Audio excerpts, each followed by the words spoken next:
best way for you to eat well and keep your costs down is to buy a whole chicken.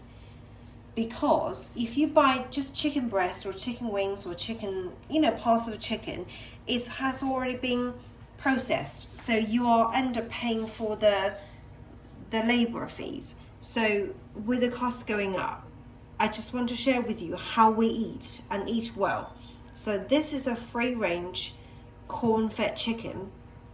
And obviously you don't have to get this type, but buy the best type that you can afford. And buy a whole chicken. It takes you about a few minutes to prep it up, and this will serve your family for many meals. So I'm going to show you how we are doing it. So this is a whole chicken, like I said, and I'm going to separate the thighs and leg and breast and etc. So to do that, I'm using a very sharp knife. Not a sponsored video, but sponsorships welcome. This is a Wurstoff boning knife. Very nice, very sharp, very sensible knife. Full tang for those specialists among you. Pray continue.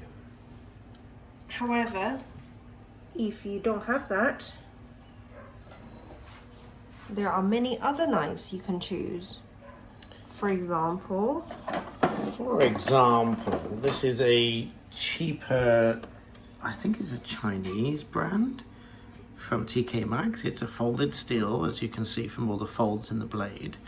So it's obviously cheaper. This is a Go Cook Tesco branded knife, which is also folded steel. I like my folded steel, as you can probably tell from my swords in my normal videos. So the key is use a sharp knife. So to start with, you are going to just slightly pull the leg like that.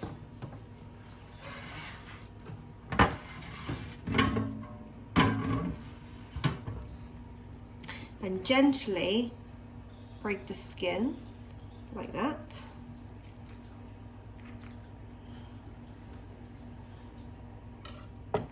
And you will feel the bone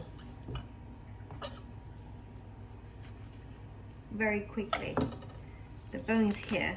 Try not to use the knife on the bone directly because it will blunt the knife. That's why it's just do it gently the first few times when you're doing it, and once you are confident with it, you know where your knife needs to go. You get a good feel about it, and like that. Can you see? That's breaking up really nicely, just like so. We're going to place that on my sheet. Similarly, we're doing the same on the other side. Again, just pull the leg very gently and use the tip of the knife, just break the skin like so,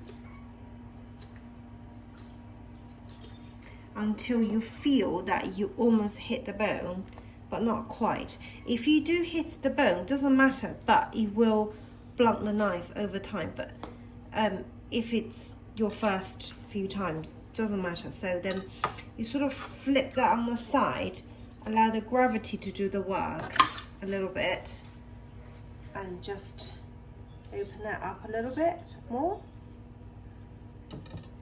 And you don't need to use a lot of force, just gently pull it. You can hear the sound, so then that bone will break from the main bone. So you just gently, very gently break that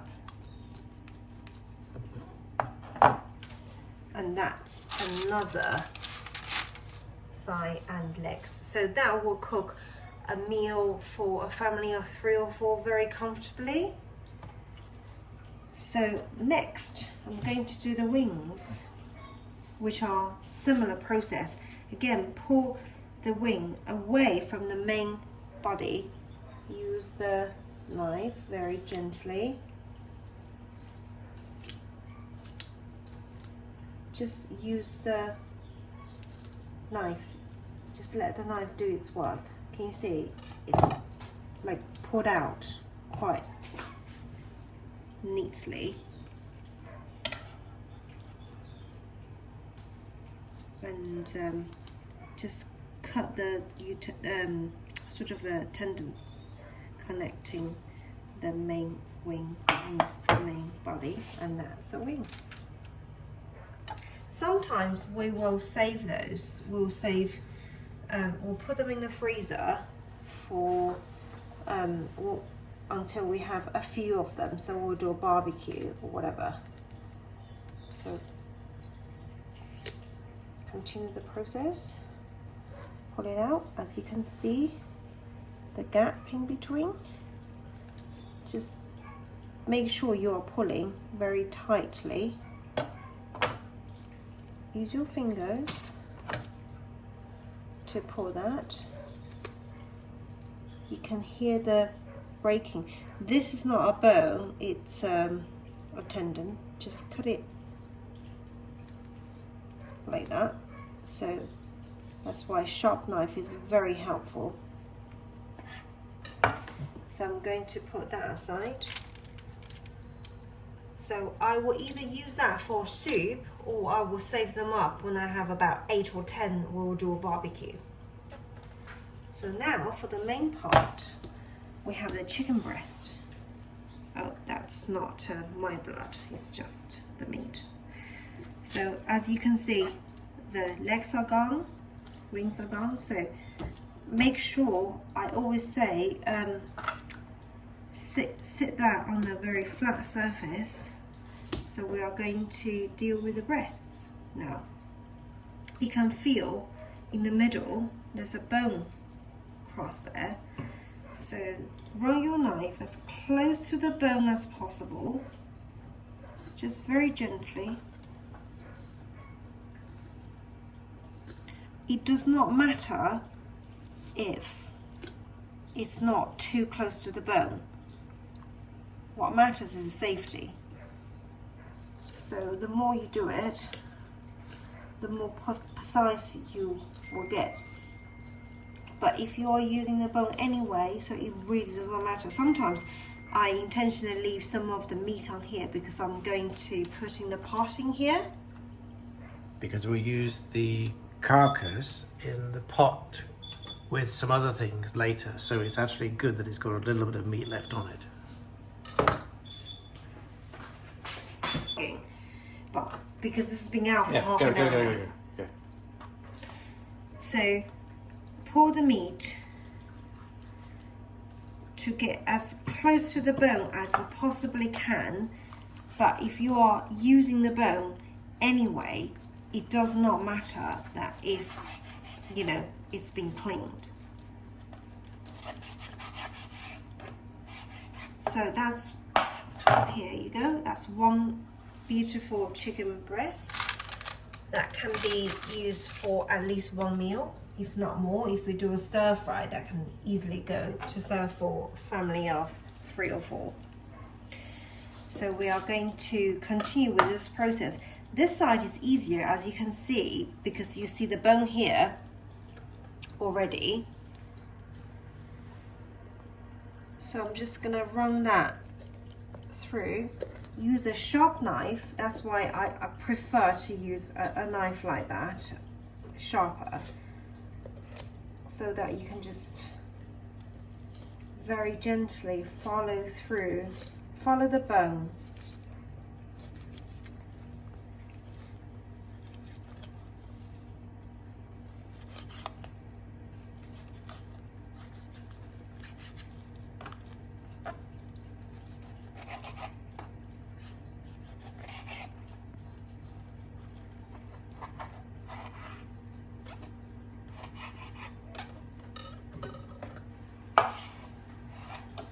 Like so.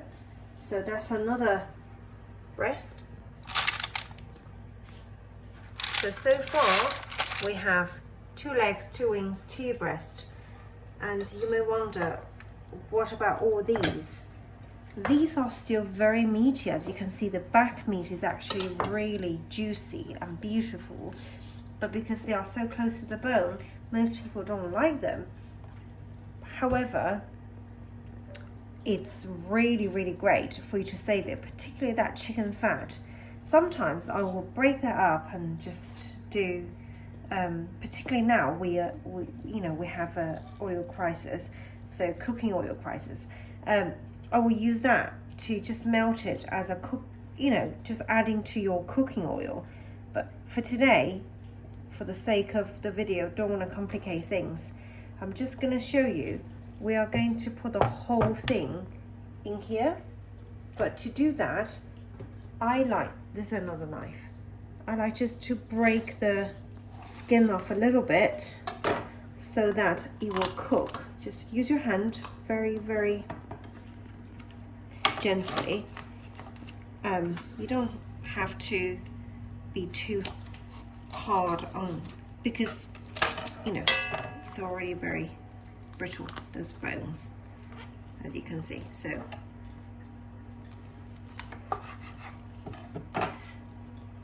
So 2 pieces of the chicken bones I'm going to put in a pot with ginger and some Chinese dates. These are optional. These are only there to sweeten the sauce. And once I cook them for about half an hour, if you have longer time, that's even better. You can use them for soup, use them for noodles. You can use a lot of you can use them for a lot of dishes. So now all I need to do is just add water. No salt, no pepper, no seasoning, only the chicken and ginger and the Chinese dates.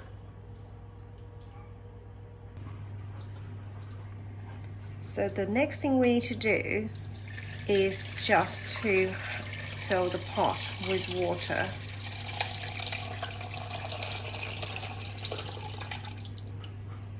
Fill it halfway through. I need a little bit more, bear with me.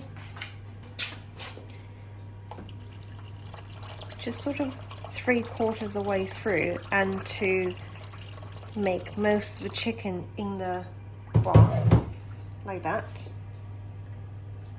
It does not matter that if you don't have that sort of in the water, because it's empty in the middle. So like that, it's done.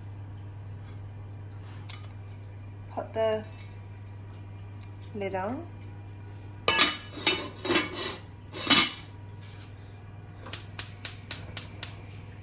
High heat until it starts boil, and you will reduce it, and it will be beautiful chicken broth.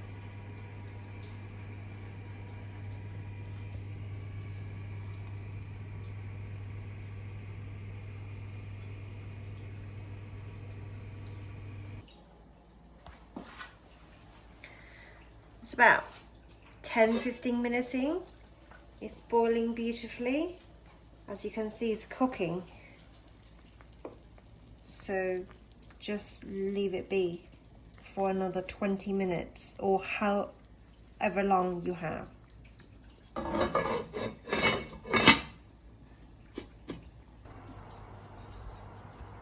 So that's about an hour, and it's fully cooked. It's a beautiful chicken soup, and obviously we are going to use every bit of the soup and the meat for the next video.